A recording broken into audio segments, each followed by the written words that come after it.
This is another inspiration salon by the Arts and Nature Social Club. The Arts and Nature Social Club is still a relatively new members club, physically located in Berlin, where we usually meet at the Hotel de Rome, where I'm also sitting right now. But during the pandemic, most of our sessions have been online, with a few exceptions where we had so-called hybrid events with the speakers sitting in the hotel and myself as well, and us broadcasting online, which has been particularly nice also in terms of reaching out beyond German borders, or at least beyond Berlin borders. So the topic tonight is sustainable innovation, and it's a relatively broad topic, and Joana will speak from a practitioner's perspective, drawing on her wide-ranging experience, being the founder of betterplace.org, as well as Betterplace Lab, an offshoot of betterplace.org, Germany's largest crowdfunding platform.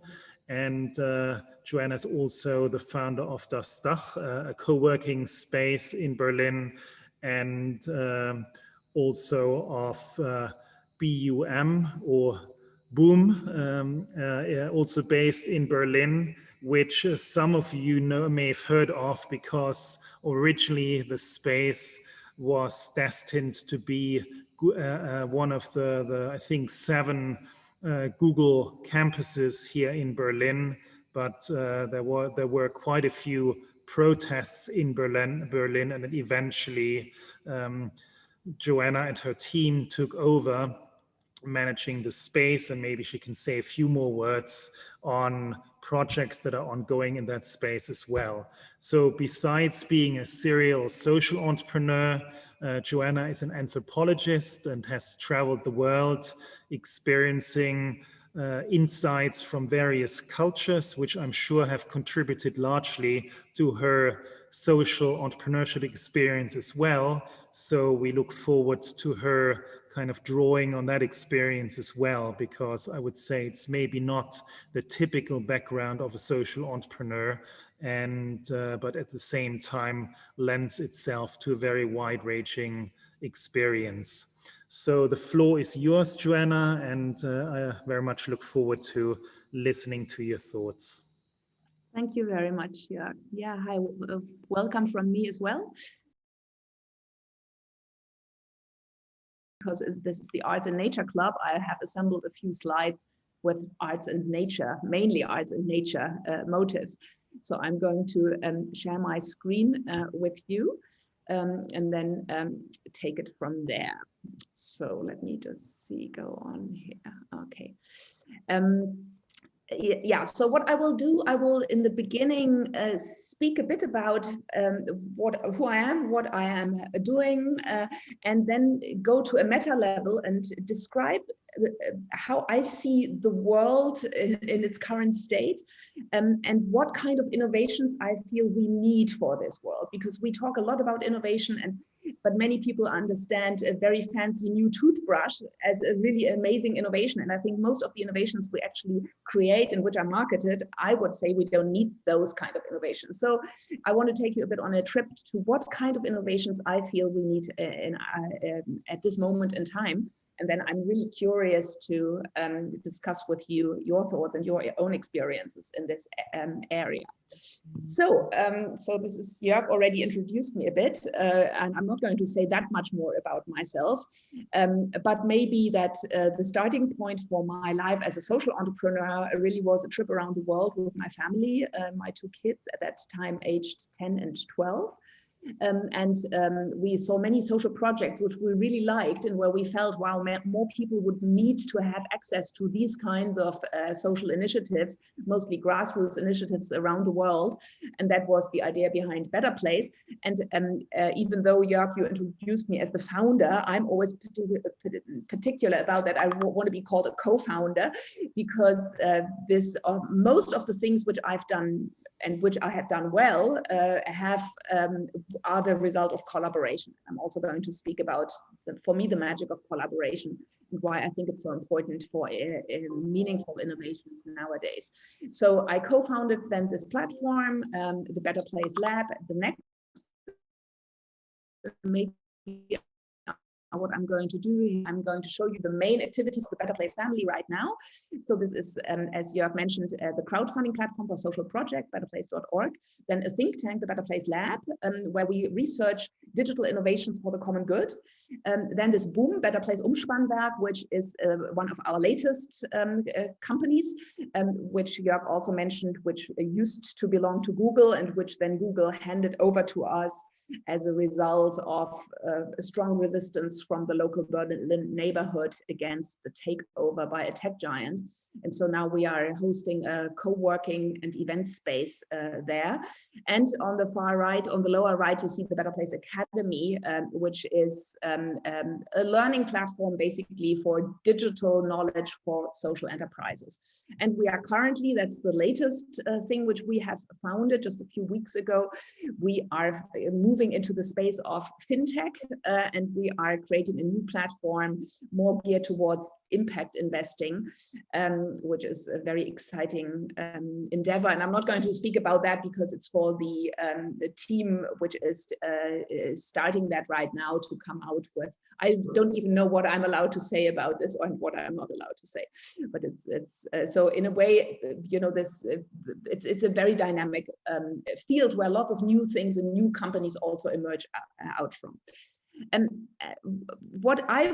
my main inspiration to look at innovation really came when we in the Better Place Lab did field work in many different countries. And when we are today talking about meaningful innovations and sustainable innovations, and for me, one of the first key insights was that we look so much to the US, maybe the UK for innovations, but we don't really look at all the places where a lot of interesting stuff is happening. So what we did in our think tank with my colleagues, we traveled the world. We really did field work in 26 different locations and looked at a new scene of social entrepreneurs, but not all being non-profit, many also for-profit companies, but which used digital technology for the common good.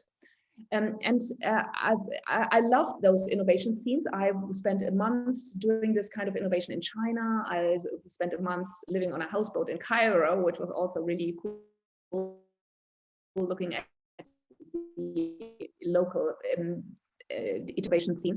And I spent some time in Greece looking at the use of digital technologies in the refugee crisis, and that was 2017. And I've also been in India for a month to look at digital social innovation there. So my perspective, I think, is more decentralized than many other people or the kind of publications we usually read in the innovation space.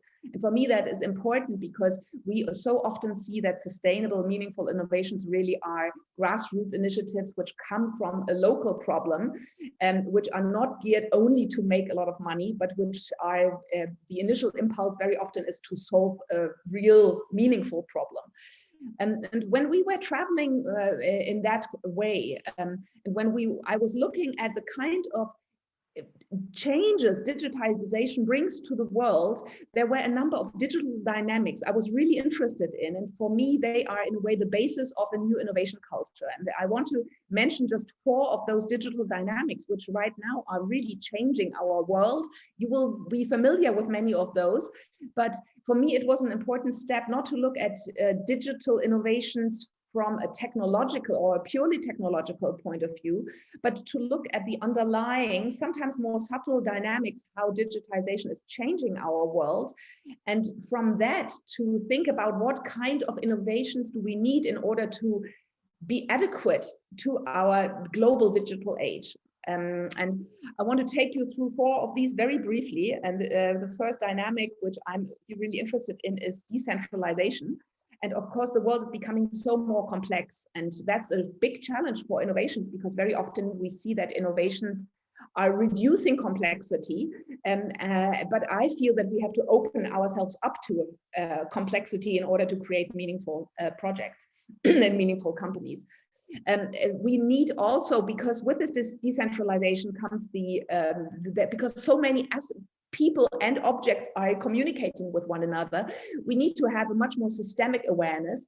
And there's this need for multi-perspectivity, to not only look at something from my perspective, but to take much more diverse perspectives into account. And that also is a requirement for me for a meaningful innovation when it's happening in countries such as Germany, because you will be aware of all the topic, all the discussions about anti-racism, discrimination. Also, we are living in an age where so much more perspectives are visible, where they are claiming a voice, and where it's not good enough to just innovate and create something for a very small and limited target group and exclude so many people, because we thereby contribute to the fragmentation of society. And so and I'm going to do this a bit quicker because I can't talk about these. I could talk about these digital dynamics for a long time, but we don't have time for that. But so the second dynamic, which I found really interesting, is this that we now have a much bigger capacity for sharing and collaboration. And that we, because of technology, are in a position where we can really co-create, where we can collaborate in a new way, where we have new kinds of organizations, and where, Hilton used to be the largest company in the world until I think 2 years ago. Now it is the largest hospitality company. Now it is Airbnb, which is a very different business model. Yeah. So this is for me a very exciting area of where innovation and new business models are taking place. And we are living in a world which is so much more dynamic, and which is where previously static and rigid structures are being dissolved, and the world is becoming much, much more fluid, it's changing much faster, and where we as humans are really very much asked to develop a new capacity to adapt and change. And because we humans, because we need security, we do like fixed structures. That's a big challenge for us. When we are confronted with such a fluid outside world, and we, for our sense of stability, want to have, fixed processes and structures, that creates a challenge. And of course, the last one, would be artificial intelligence, which is really also changing a lot of how we are looking at innovation and the kind of questions we have to ask ourselves when we innovate. They are completely, now innovators have to ask much more questions regarding ethics, for example, than they did previously. So in general, the dangers coming from an industrial nation-state dominated paradigm, and we are moving into this digital global paradigm. And this, maybe some of you know this model by the Berkana Institute, which I like a lot, because it's in a way it shows the transition between two worldviews, two ways of making sense of the world, but also, of course, different ways of looking at the economy. I think we are right now in this, probably at the bottom, where we do have a lot of communities of practice with this new paradigm, but so much of our structures, especially our financial system, which is really so important also for the kind of innovations we have, is still, I would say, in many, many ways tied to the old paradigm. And that is creating a lot of tension in the world, which I will address a bit briefly later on. So if I want to give, two images for this, the old paradigm, for me, this is in a way the Wolf of Wall Street old paradigm kind of imagery, and the new paradigm, which I also think that we as Better Place tried to represent, is really could be represented by these kind of words, and so it is more looking at being sustainable, being resilient, self-organized, repairable, open source. And I feel very strongly that the kind of innovations we need to further right now need to be socially inclusive. They need to really transfer power, and we need to create new forms of belonging And also, I would say, look more into what does it mean to have a spiritual sensitivity, and who are we really as human beings, and do the kind of innovations we create, do they address us, for example, only as consumers, or do they address us as feeling sensitive beings who are deeply involved in questions of, you know, meaning, purpose, life, death, pain, and do they address us on a deeper level than many innovations at the moment. So this is kind of one area where I come from. So this area. And then afterwards, I'm going to talk about very concrete projects I'm involved in.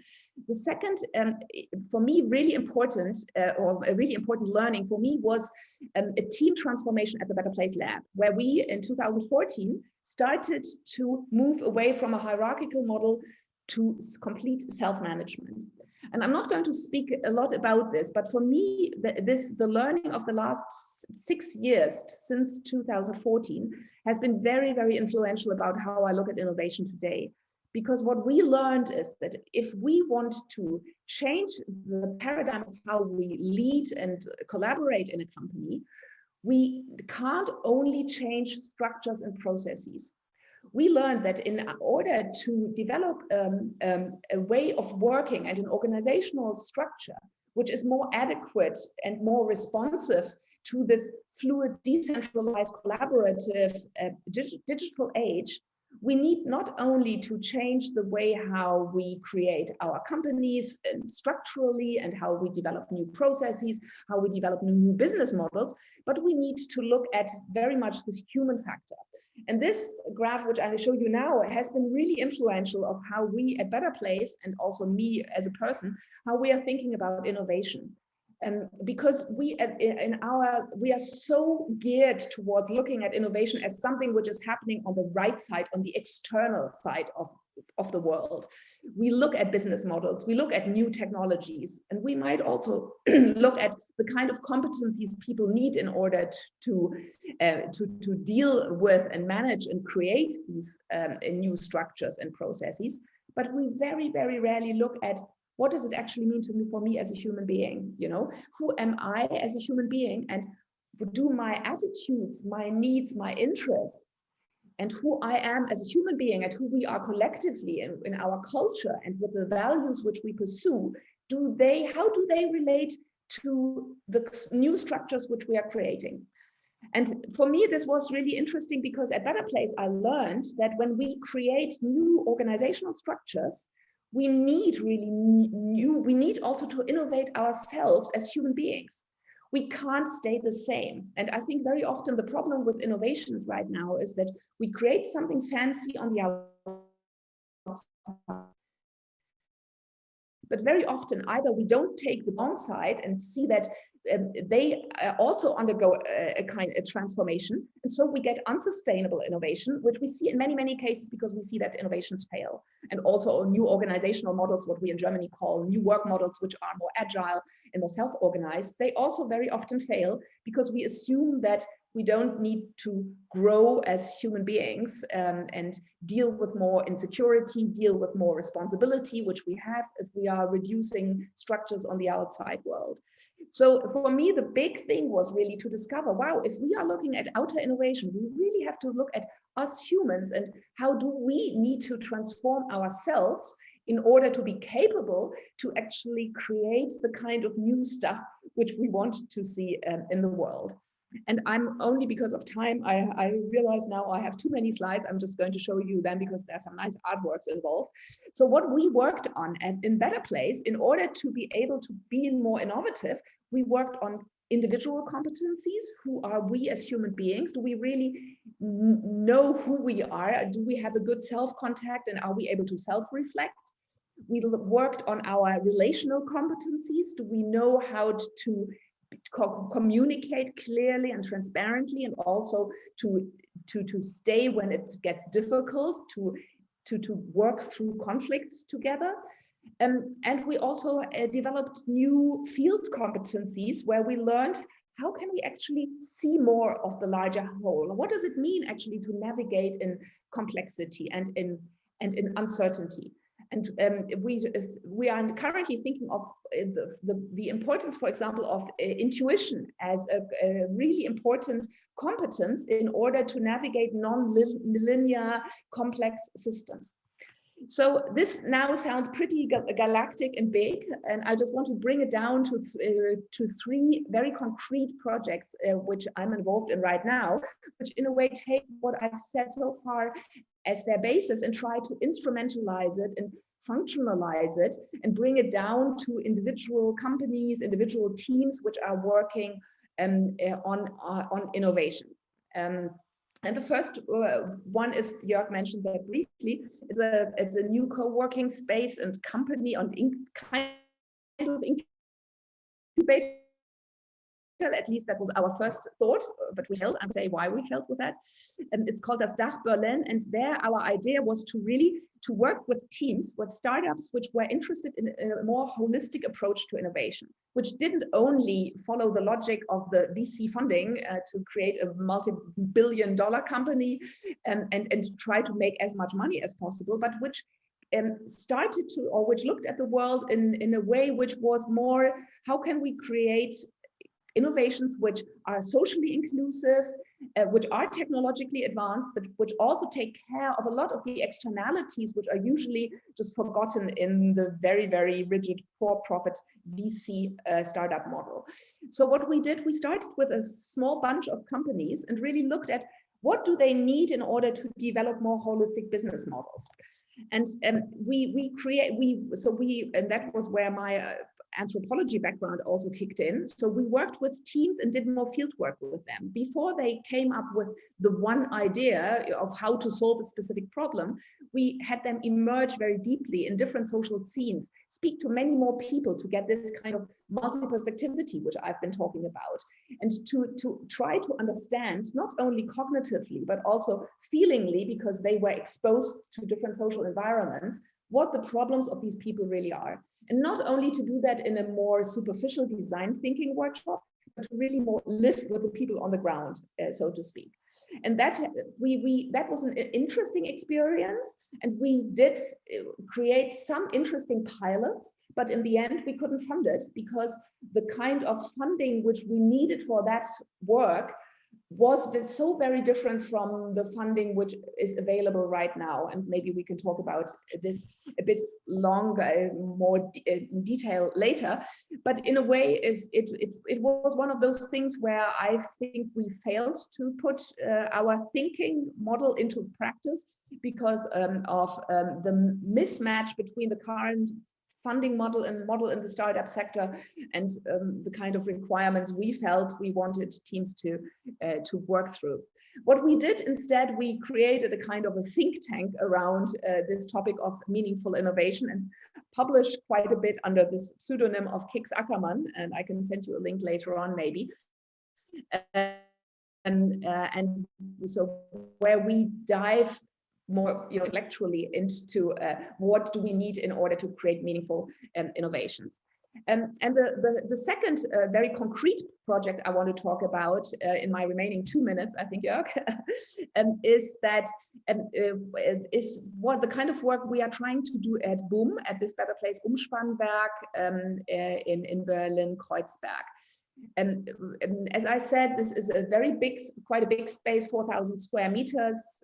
We have co-working and we have a big auditorium and we have loads of civil society organizations which meet there and where we are trying to work with them and help them and enable them to be better innovators. So just out of the many things which we do at this space, if it's not Corona and if we can actually meet, although we have managed to do a lot of this also digitally, is that we are creating new spaces for example, for reflection. So we are collaborating with a retreat center, the Williges Jäger Benediktushof in southern Germany, and we are offering Zen meditations, but also meeting spaces where we try to follow a different meeting format.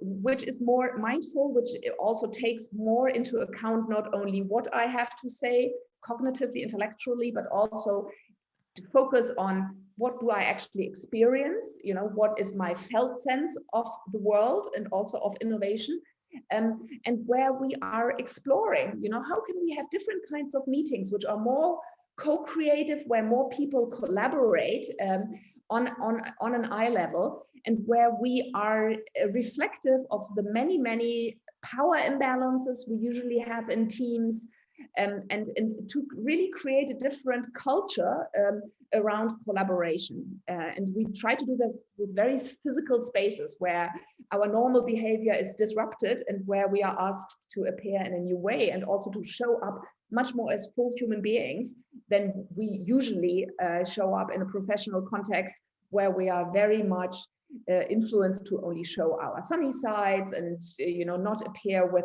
many of the you know, negatively connotated emotions of fear, anger, shame, and whatever. And we really try to invite a different kind of being into these spaces. And we are doing a number of workshops where we very actively try to learn together with our participants, how can we innovate in a new way? And one of the main topics which we are addressing there is collaboration. Because most of the meaningful innovations, I believe, will not be developed by people coming from one niche, but by people who are, by teams which are much more interdisciplinary, but who very often have a hard time coming together in a constructive way.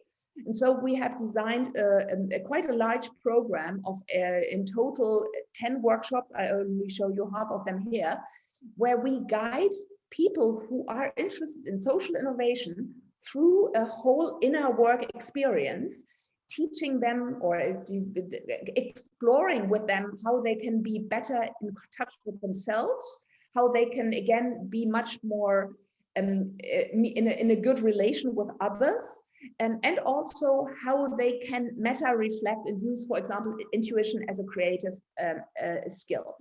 And so this is a very interesting, you know, area of very concretely where we have six topics where people want to collaborate and create really new innovations, social innovations, and where we give them a coach which guides them through this whole process to constantly work on the topic, but always have a reflection layer on top, and to look from what we call the balconia, look at how actually are we innovating? What are our, from the meta perspective, what are our patterns which might be useful, but also which patterns are dysfunctional and not really creating the best kind of work. So this is very much a doing and learning space which we are creating, always looking at the kind of outside transformation and the kind of inner competencies we need in order to create innovations which are sustainable and healthy for people, planet, profit, because they are holistically. And this is my last slide, because I started with a slide regarding my outside achievements. So one of my main takeaways in this innovation sphere in the last, I don't know, 15 years has been that my own inner work, what I've done as in personal development and in spiritual, has been so meaningful to who I am right now. But I mean, most people devote so little time to that aspect, but do so many other outside, you know, stack one outside achievement after the other. And I think in order to deal with this, in order to really create a future which is really new, because it is not it's not the redesign of the past, we really also need to grow as human beings, and that we can only do if we develop new inner competencies. And that's where I'm going to start with an image which shows that although so much of our change is technological and also digitally driven, the human factor is really, really very crucial for all of that. And this is where I'm going to stop. And I have spoken a bit longer, Jörg. I hope that was okay for you. And I'm now looking forward to the discussion with you and everyone else. Thank you very much. One can tell that you have drawn on a lot of experience and insights, and I find it especially impressive if somebody with your track record talks about the inner dimension of work as a means of leveraging innovation. And I'd be curious to hear a bit more about the shift you've experienced yourself, either you as an individual or the shift you've observed in others since you actually put a particular focus on the inner dimension, so to speak. Because it's anthropologically, it's probably a little bit harder to observe or to study the inner dimension, which is more subjective, of course, but maybe draw a little bit on your own experience and share with us what kind of shifts you've observed.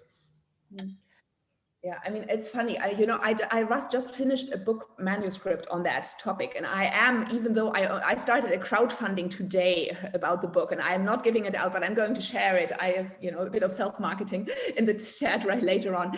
I think, Jörg, the main takeaway from my own meditation practice and my own is I really experienced a shift in myself from somebody who was very much productivity oriented and very much getting things done, quite a workaholic growing up, I think, in a family with many, post-World War II German families, so much focused on productivity in order to forget and not really face the horrors of our own historical trauma, where I completely internalized many values, which, in the course of my inner work, I suddenly realized, well, that's actually not really, what is meaningful to me.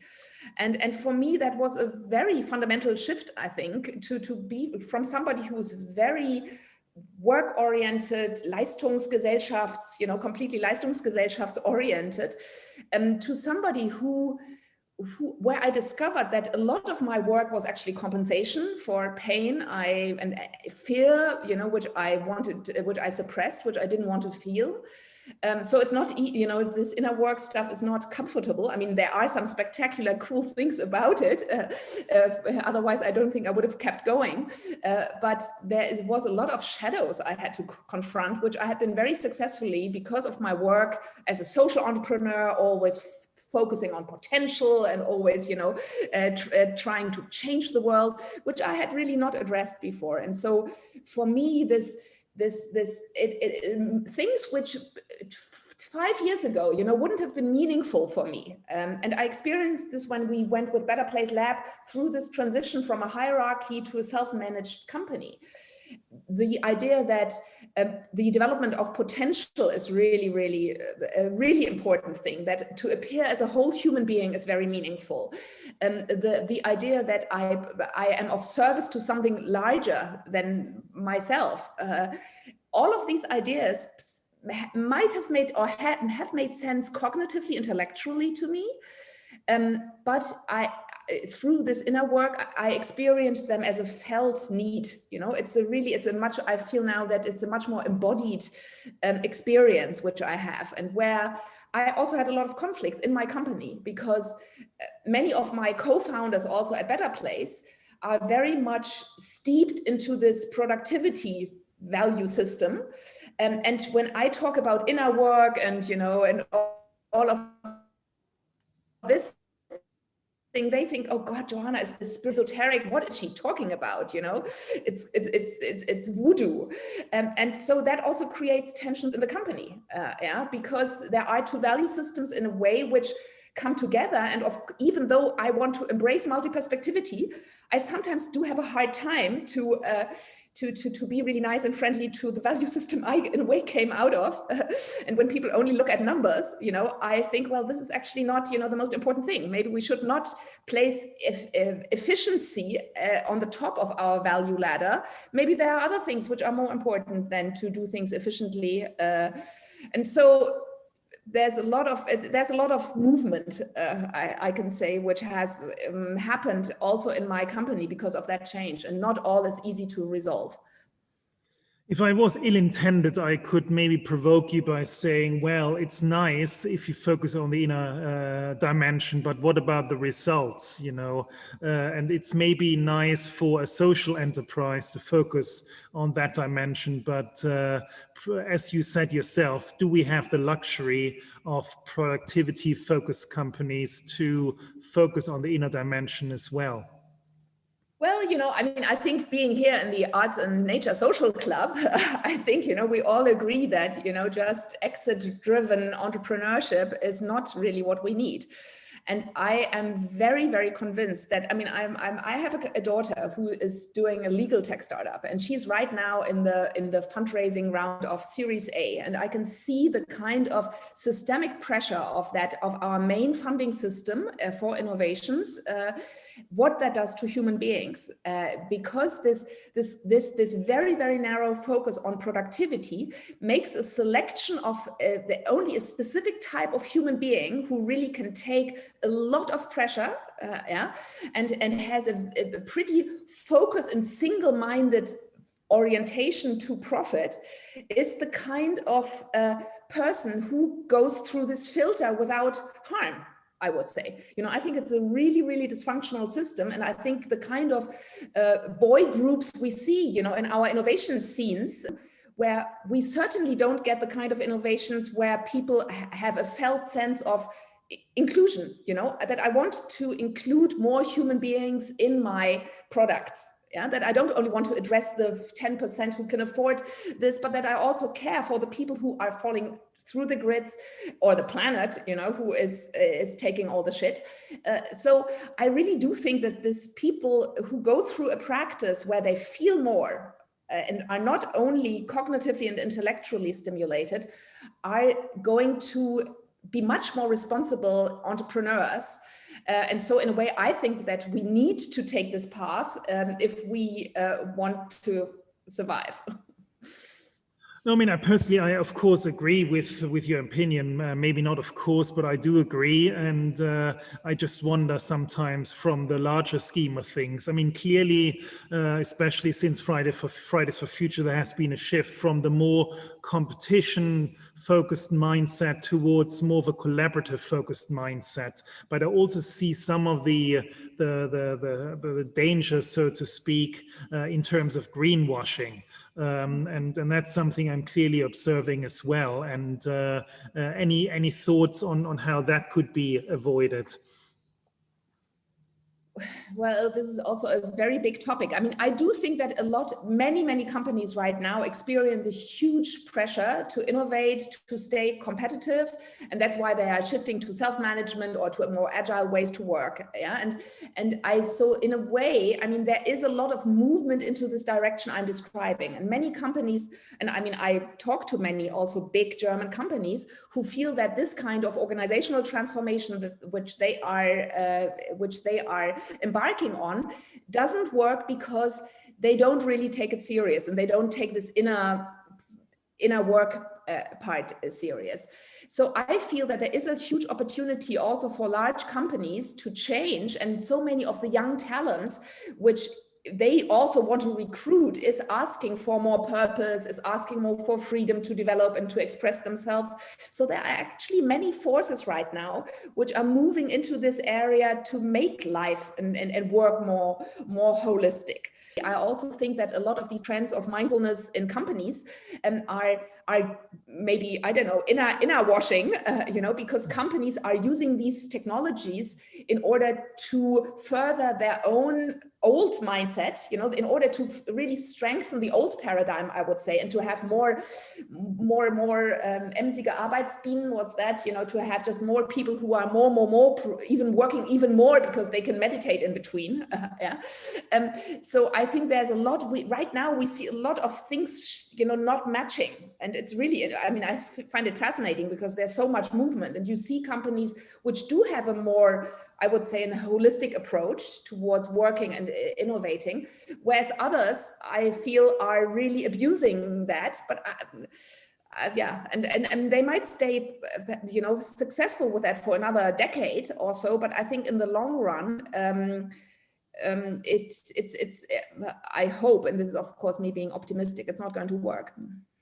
Joanna, I noticed in the two images you showed, you're either on the top or in the center. So I was wondering, you were talking a lot about inner work, which I totally second. I was just asking myself when I looked at those images, what did you personally learn about your leadership journey? Thank you. Yeah, actually, this is I really need to change that slide, because the minute we decided to move to self-management, I stepped down as CEO, and I only worked for 8 days a month, and now I only work for 4 days a month for Better Place. So I'm really not in charge anymore. We have a different CEO. We have, everything is the CEO we have, and that's really interesting. When we started this journey in 2014, she had just started as an intern, as a 27-year-old intern at Better Place, and now she's our CEO at Better Place Lab. So this is the kind of development of potential that, a shooting career you can have if you take responsibility, if you step in, and if you do. So that, for me, that's a really nice success story. But I think the challenges which I had were, of course, with letting go, to let the company also move into a different direction than I would have wanted it for myself, because we do take it serious that the running team is the one which is doing strategy and which is developing new projects and all of that. And they have stepped, so we have seen this amazing shift from me doing 90% of the sales, to now me being maybe doing 10%, if any at all. So we have really seen a complete shift and transfer of power. But of course, that's not always been easy for me, because I see a cool project and I think, oh, we really need to do that. But the operating team says, no, we are not interested in this, and I have to say, okay, you are in charge. And so there are a number of challenges which come with that. But for me, the upsides are much bigger, because I think it's so, I just love being in that kind of experiment, because of course, not all things work out. I just do feel that we are designing the future of work in a way while we are, it's a really interesting design journey. So maybe that's it, because I think there are many other questions as far as I can see. So I'm wondering if we are more or less approaching something which I would call a yin-yang balance between both. Do you feel that our societies are moving in that direction, that we get that it was unbalanced, we had too much competition, but now we are going towards collaboration, and I don't believe that everybody is just purely on collaboration. There should be something like a yin-yang balance. So is that also, do you agree with that? In general, I like balance. I think balance is always good between different opposing forces.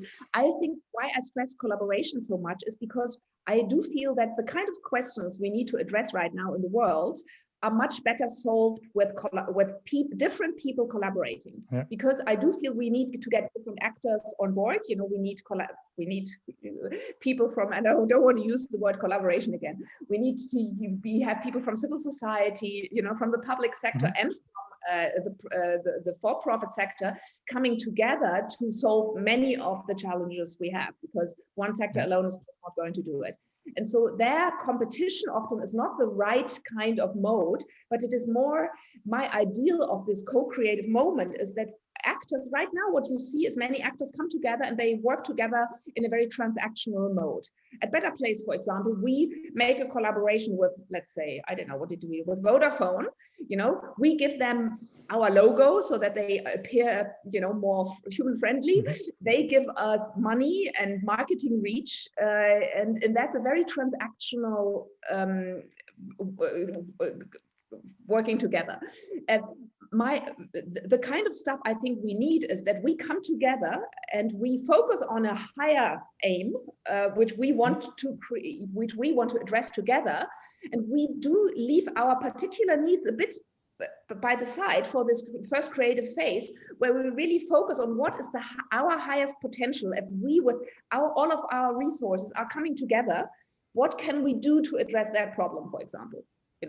And that is a very different kind of working with one another than this very transactional tit-for-tat thing which we see right now. And because of the complexity of the problems, because of the scale of what we need to do right now, I do feel that this more diverse aspect is the kind of, that's for me the most interesting basis for innovation. But I'm fully agree that I think competition, there is a place for competition, of course. Address one thing in that I think, I mean, the way how I experienced this is when you grow, and I mean this is a hierarchical model, and maybe some of you really don't like this if I say that there are some human beings who are more mature than others, but I do feel that at a certain level of maturity, or your own interest is very important, your self-interest. And the fulfillment of your egoic needs is very important. And that's where you do like to, compete with one another. I do feel that if you are more interested in experiencing the flow of, life, experiencing that something new comes into the world, and to be part of this more creative stream, then that competitive element is not so interesting anymore. Because then you get much more eros out of that, wow, we are creating something big, new together. And so I do feel that there is a shift there's a certain value hierarchy. It's not only one and the other, but I do feel that humanity right now, and I would agree, most of humanity is very much self-centered. But the vision would be, and of course there are some psychological development models like spiral dynamics and stuff like that, which says there is the possibility of a higher, of that really of higher meaning, which is also really, really important and meaningful for me as an individual. That in a global marketplace, it may be difficult to compete based on values if others are not necessarily applying the same values. So also drawing on your experience, how would you go about that if you don't have a level playing field when it comes to a value-based approach? Well, I mean, that's where I think the regulation, for example, comes in. That's why I think entrepreneurship can't solve it all, but we do need to have rules for companies, which then creates more a level playing field where certain things are just not possible anymore. I mean, every reasoning human being, must think that industries would pollute our planet, that they get a competitive advantage on the market is just so crazy, and we all know this, but we don't do anything about it, So for me, that is where regulation really is my first, and I think we see it happening, with the pressure of climate change. We see that governments are thinking more about stepping in that way. But I don't think, many of these topics, again, can't be solved by one sector alone. But this is, again, where different actors have to come together. Because I don't think that consumers themselves are, that it's enough to provide. I do think there is a certain role, of course, for now companies also creating something new, because there is consumer demand for new models, and if consumers find it easy to shift from one company, which they feel is not following their values, and they have a good alternative to another one, then I think the shift is much easier. But, me looking at, I'm a full advocate for open source software and everything, but what do? I use Zoom, I use Google's G Suite, because just of the practicalities, because Nextcloud is just much more, not as user-friendly, but I really do hope that we do get innovations which are more representative of this other value system, if we want to call it that way, which makes it easier for consumers also to shift their own behavior. If you look into the realities of, say, a family-led third-generation Mittelstands company, which is operating globally, and they have a lot of people they feel really responsible for, all the people that work for the family for generations. They feel responsible for the livelihoods of thousands and 10,000s and their children and grandchildren. So how do you see a way to connect your ideas to people that are in charge of making decisions here, and where I would totally understand that their incentives would be to not rock the boat? Well, I mean, my own exposure to the sector you are describing is that I get asked a lot about new work models. And I also work with Mittelstands companies, where I see that they are undergoing the same cultural shift as, in a similar way, which I explained here. And so I would say that probably many of the companies you are describing are also not creating the big dysfunctionalities which we need to address right now. I mean, that's also might be, and again, I'm not an expert in that. My experience, and I only really want to talk about that because I could say many things just thinking them, making them up, is very much in this field of social innovation. And I don't have the recipe, to solve all the questions of German industry. But I mean, I do think that the things which I said earlier on, do apply to them. I mean, if we have a new regulatory environment, which does create a global level playing field, then I think these family-led companies will be in a good position to adjust to that. And again, in my experience, these companies are much more holistic in many ways in the first place than many of the transnational companies, where responsibility has been so delocalized that they are only in a way virtual, and that where they are not grounded anymore in any reality of local lives, local working conditions, and all of that. Yeah, so I'm not really answering your question fully because I can't, but maybe this is the tendency which I'm thinking about. And you're making an important point, and a couple of questions are going into that direction as well, about regulation, and especially on the financial side. For those of you who don't know, on the European Union level, there is a bigger plan for reforms in terms of sustainable finance. And one of the most important centerpieces of it is the so-called taxonomy for sustainable finance. And Linda asked me to raise her question, which is specifically about entrepreneurial finance. So, Joanna, what do you think is needed to adapt entrepreneurial finance to sustainable, holistic, and more human innovation? Well, I mean, the way I see it, most money which is available for startups, if we want to talk about that kind of innovation, is part of this huge industrial financial system, where money needs to get invested in order to make maximum returns. And unless we change that system, I don't really see how we can really get more money into the kind of companies, at least I deeply care about.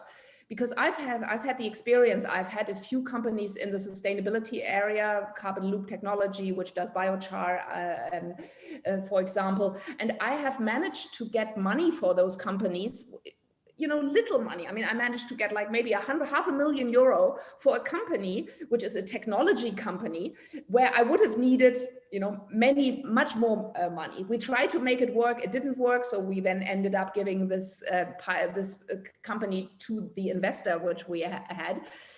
But if I compare the sums which are at the moment available still for regenerative business models, which are by nature more complex and not so easy single one-shots than many of the other very profitable business models and company ideas, then I don't really see how this is going to change. Because I mean, I've been following this impact investing scene in Germany for many years, and I have been very, very frustrated with it, because there's a lot of talk and I don't really see that people are really putting the money where their mouths is.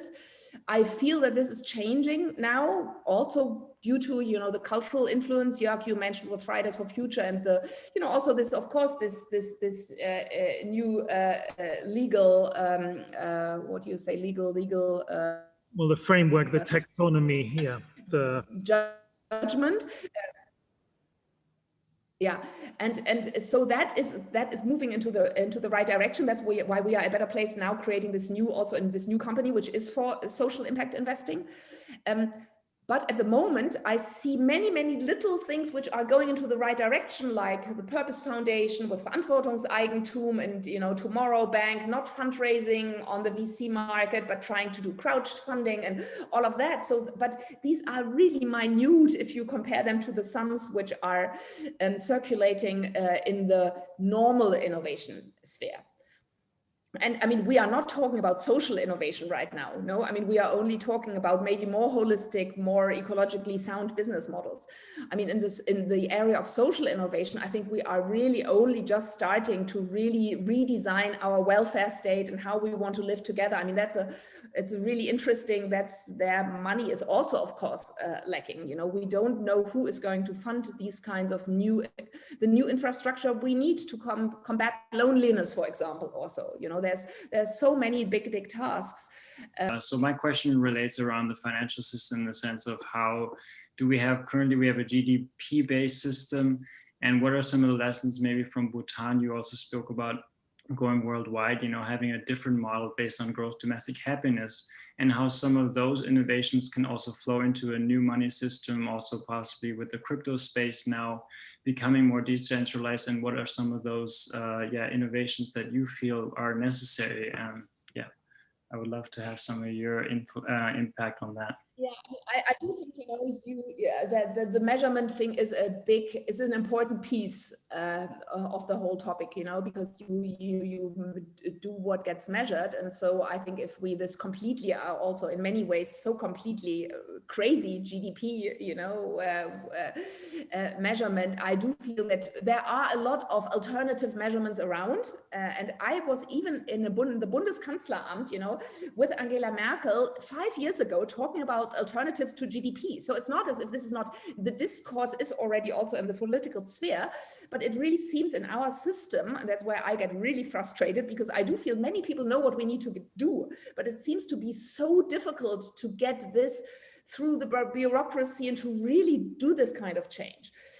So yes, I mean, to measure progress differently and to have life quality indicators in there, I think is really important. Just regarding blockchain, I mean, I really enjoyed a book, which, you know, I want to recommend to you, The Ministry of the Future, a book by a guy called Kim something, well, you'll find it, The Ministry of the Future. It's a sci-fi, and they introduced the carbon coin. And that's a blockchain-based financial instrument where all the central banks in the book get together in order to introduce this, in order to really encourage investment into carbon neutral or carbon negative innovations. So that, you know, I do feel that is a big potential, these bottom-up innovations. At the same time, you know, there's also a lot of dysfunctional thing around. I mean, when you look at, you know, many of the mindsets of the blockchain community, it's not exactly, you know, as holistic as I try to describe with my 4-quadrant model. Also many crazies out there. Yeah, Seda had a comment about blockchain as well. You're welcome to raise the question yourself. Otherwise, I'm going to just read out your comment, which was mainly about bottom-up innovation rather than top-down, and blockchain being a means to make that happen. And a drive for startups is actually to be sold to the older financial system rather than making a true difference. So any experience, Joanna, on blockchain and how that may help us to be a leverage for changing the system bottom up? You know, I could pretend now to say something intelligent, but I won't, because it's really not I mean, I know blockchain for good and all these ideas which have been circulating. I have also invested a bit in you know, Bitcoin and Ether many years ago. So, I mean, this you know, my marginal exposure to that. But I mean, I do think what the other point which Seda, which you raised is, you know, I mean, I see a lot of companies also, and one of my BetterPlace shareholders, colleagues, is a lawyer. And I mean, he says every day he has German startups which are being sold to the US. And, you know, this is the kind of self-selection which you get. I mean, I know that Nebenan.de really wanted to be a German company or a European company. They didn't want to be bought by, you know, by the American competitors. And as long as innovators and founders not only care about the money which they get, I think, you know, then we will get a different system. But at the moment, it is so heavily skewed towards this one phenotype of greedy, you know, in some ways not sensitive, at least not. I mean, I don't know how you can survive the funding mechanisms of the VC world if you are a sensitive, feeling human being, you know, because the pressure is so intense in one dimension. I really admire those people who go through this funnel and stay sane and fully human. Do you think that companies not being led by diverse teams can actually change?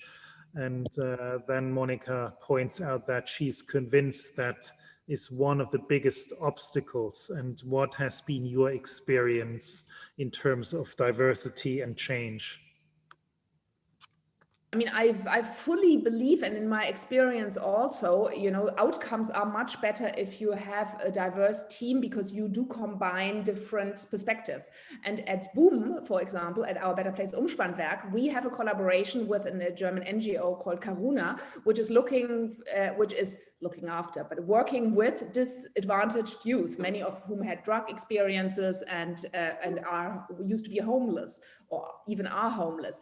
And they are, for example, in our co-working space, which is pretty hipster-like, they are doing the reception area, and we have a large store for homeless in our entrance area. So we are trying to include people who are not part of our, and who also feel completely not part of the mainstream or of society.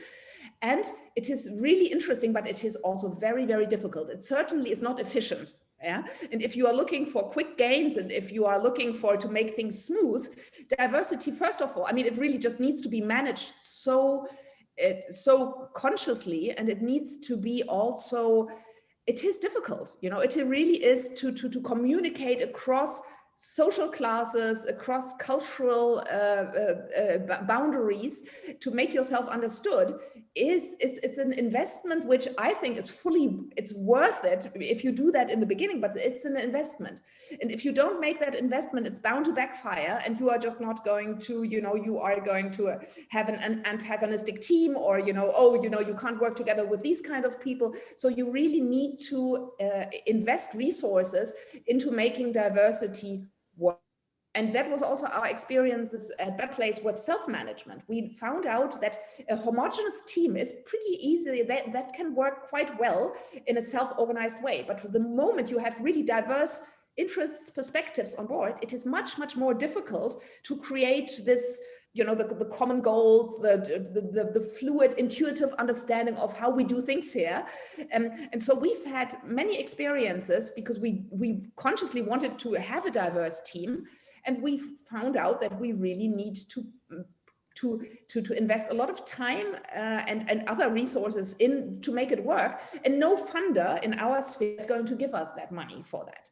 You know, so this is always extra time which we have to spend, because there's no awareness of that diversity needs to be managed in a certain way, and that you need to, you know, put funding there.